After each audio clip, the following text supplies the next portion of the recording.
some resolve that we're seeing play out on the political front. How's the market reading or taking to the developments that have emerged thus far?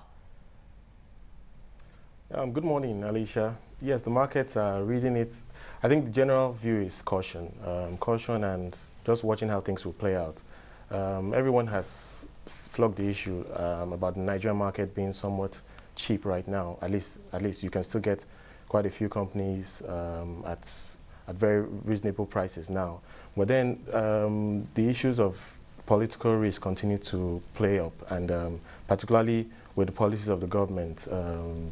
With what we've seen up till now, with the issue of the presidency not being settled, there is a sense that many of the things that we need in the market to see some tangible progress on the economy and some other policy issues, everyone is really waiting with bated breath to see at what point we will see the government and the president or acting president move forward with that.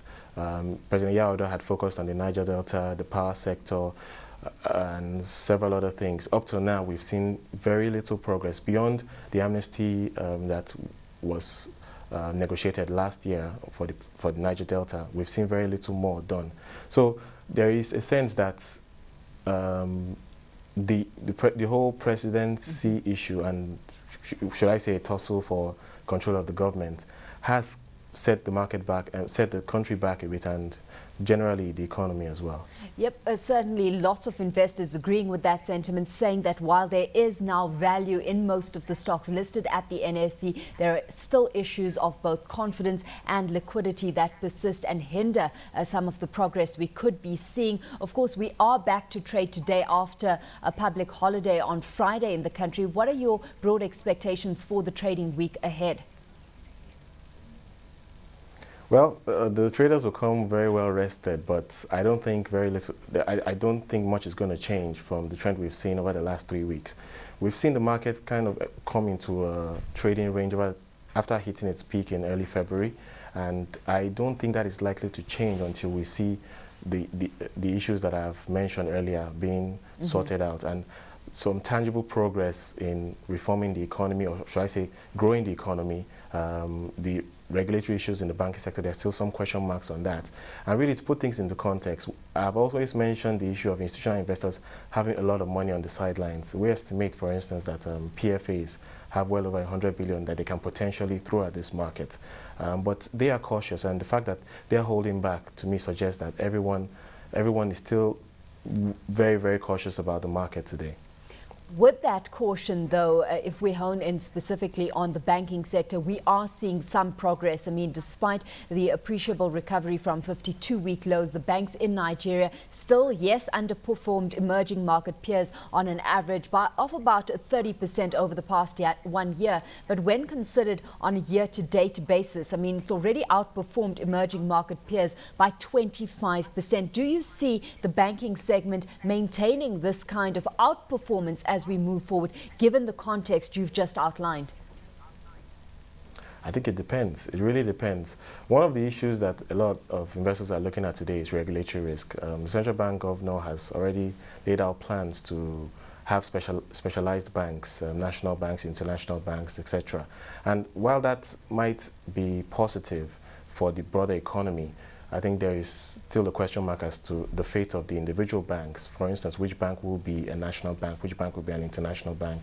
I think some investors are looking at that. Maybe less so the traders, but I think that there will be some long-term value investors that are not too sure how the banking sector is going to settle. However, I mean, I count, for instance, at least 4 banks that are still trading below their book value. There is still a potential upside, which I think we might see for those banks going forward. But overall, I think the banking sector might get into a trading range, as we have seen for the broader market, until the issues like the asset management company has been sorted out. You'll recall that the central bank governor had assured that he expects that by February, the asset management company bill would be passed by National Assembly. but we're in March now and it hasn't been passed. Well, the AMC, just one thing to consider. The other thing is, of course, consolidation within the sector itself, where you've got stronger players that are looking to take advantage of the opportunity that the sector presents. We've got Ecobank Nigeria and Skye Bank, just two of those being highlighted as those ready to take advantage of the bankable opportunities in the sector. What's your outlook for these players specifically? Well, for Ecobank, if you follow the price trend, it has come down significantly. Perhaps maybe because the share price was on technical suspension for quite a while, and it was simply just adjusting to the market trend.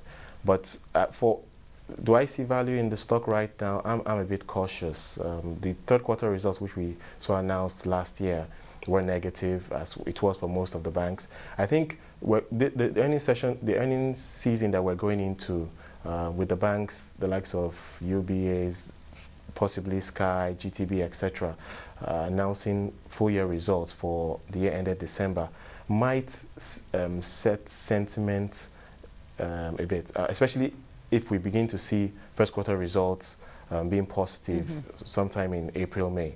So, like I said, generally I think a lot of money is still on the sidelines. Investors are cautious. A lot will depend on the results we see for those banks, Sky and Ecobank, to see where the prices will settle. But when we begin to see first quarter results in April, May, I think we might see some of those share prices recover again.